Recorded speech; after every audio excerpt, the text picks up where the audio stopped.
Hello, and welcome to another video. In this video, we're going to be going over some Rage Juggernaut once again. I didn't think this one actually recorded, but apparently it did. It just recorded somewhere else when my drive is, not detected. I completely felt I'd walked into the wall there. Don't do that. I meant to get this red buff, but because I screwed around, I believe Zod gets it here, which is alright. It's whatever. And I think some point in this match I say kill this this Marauder, Cuckley, mostly just because, playing with my friend, he doesn't play very often, and he hasn't played in a while. They were just pretty much telling us Swtor for the entire game would not tab at all, so, I get a chance to pay him back, I'm going to. Unfortunately, this healer, I don't think this healer's actually playing with anybody, so kind of just gets caught in the crossfire. I think there's another pre-mid on our team, but it's just me and this tank that are duo queuing. But to show you guys basically the power of somebody, even if you're duo queuing, it's incredible. The amount of sway that you have as just two players is really high. Not to mention that we do have another pre-mid on our team, but even if we didn't, I have a feeling that this game would still probably be fairly similar to what it already is. It probably just wouldn't be a situation where we're constantly having to run and find them. It would probably just be a fight non-stop. We would just probably continuously pick them off, but not as fast. If that makes sense. By the way, if I was running any other tactical, I'd be running Enrage Crush here, because it'd be pretty good here, but I am running the dot on Fear Strike because it helps with your uptime of having Enrage, which is nice. I've been taking the reduced cooldown on Enrage with Obliterate, so I can try to spam it a little bit more. It helps with your mobility, and it feels really good to zoom around. I've gotten kind of addicted to that, and I don't really like running Second Wind, so that's one way that I can get extra movement speed. It does take my durability down a little bit because I'm not getting the Zorb anymore, which definitely is an L. I'll completely say that. It's just, I have a greedy playstyle, and I like to push limits, so if you want to be safe, don't do what I do. But it's not bad. And since I'm pretty sure we don't have a healer in this one, I don't remember. If we do, it doesn't really heal anything. Or maybe he does, I don't know. It's not like they're doing a lot of damage to us, so it's hard to tell. So there are a lot of times where guard's not even necessary because it's not like I'm taking damage, I haven't used defensives, and it's better for the tank to worry about how to mitigate things, I guess you could say.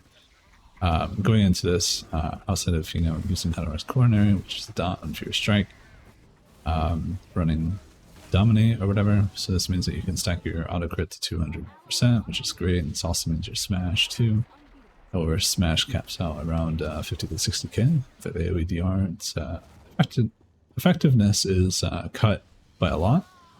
So when you're hitting, like, let's say if you have a double empowered smash and you hit like 40k on people, you're either taunted or they have AoE DR or they're using their AoE DR. So ways to see if somebody is probably going to pop their AoE DR or they popped it. It's usually tied to their AoE taunts now, so Sonic Rebounder, or not Sonic Rebounder, it's like Sonic Missile or something for PT, and then I don't remember what the Republic version is, but it's the same animation. And then AoE taunt for Juggernaut would be their AoE DR. Most times Juggernauts will not have their AoE DR, so you don't have to worry about that there. The most likely culprit of having AoE DR is going to be Power Attack. And there's not really anybody that can really afford AoE DR in this match, so I'll pretty much always try to use my smash if I ever get an AoE option.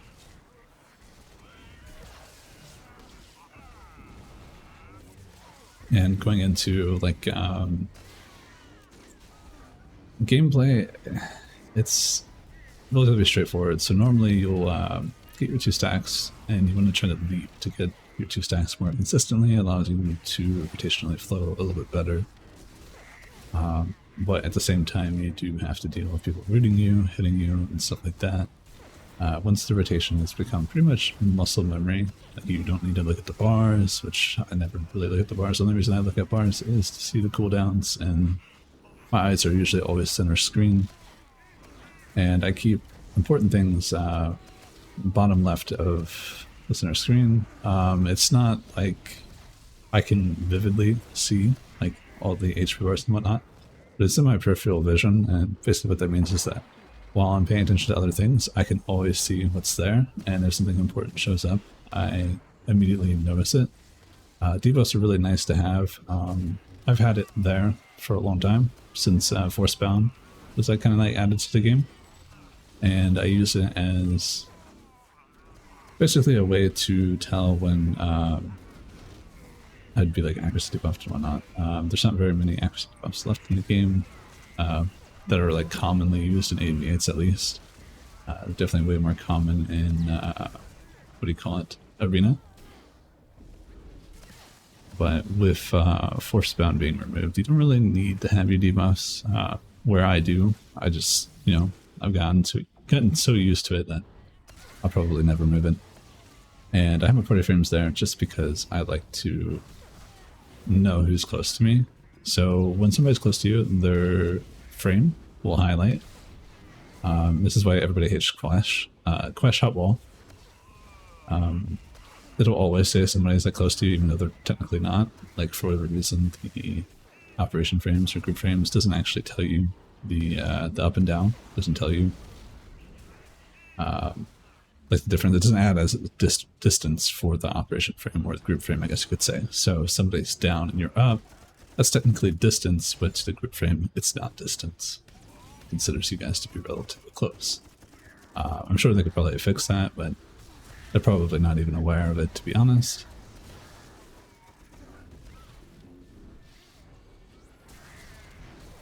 And obviously you can have a rotation, but since there is constant burst going on in this match, really it's all about getting your Fierce Strike out all the time, using your Obliterate all the time, Force Crush pretty much all the time when you need, you know, to hit a Rage and Burst or a Smash, and you don't have combat, or I mean enrage, combat focus, whatever it's, you know, called. They've changed the name recently, and for some reason I can't remember it because Vengeance has 2 different versions, and that's really confusing.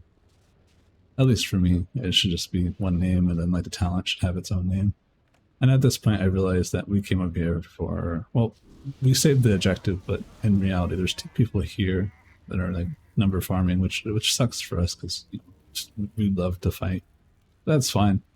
They kept them at bay. They're not like doing something bad, but that does give that person and the healer, you know, more combat time than what we got, which is completely fine. But it is one thing to keep in mind when you're like playing the game. If you want to go for high damage, if that's, you know, something that you care about, being in combat for the longest time is more important.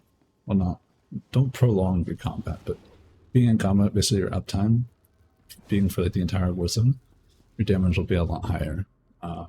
If you're constantly dying or you're out of combat, your damage is going to go down relatively. This is why games are so drastically different. Like some games are really good for damage, some aren't. Personally, I just wanted to kill people, and I enjoyed just constantly annihilating these guys. To me, numbers don't really care about. I've already done a lot on Rage. I'm just killing people. That's what I want to do. You know, hang out with my friends, kill people. Can't ask for much more, really.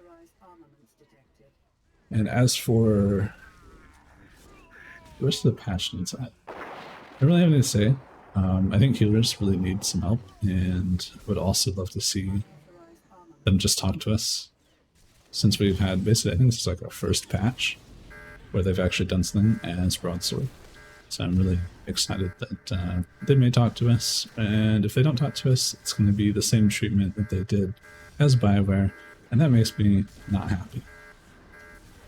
So for the entire time as BioWare, I guess you could say, they didn't really talk to us much. There was a point where they did, but they didn't really.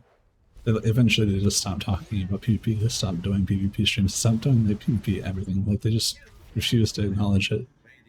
And I really hope that they don't continue that, and I really hope that they don't do the same thing that BioWare did, and they break the chain and start talking to us. Anyway, if you have any questions, feel free to leave them in the comments.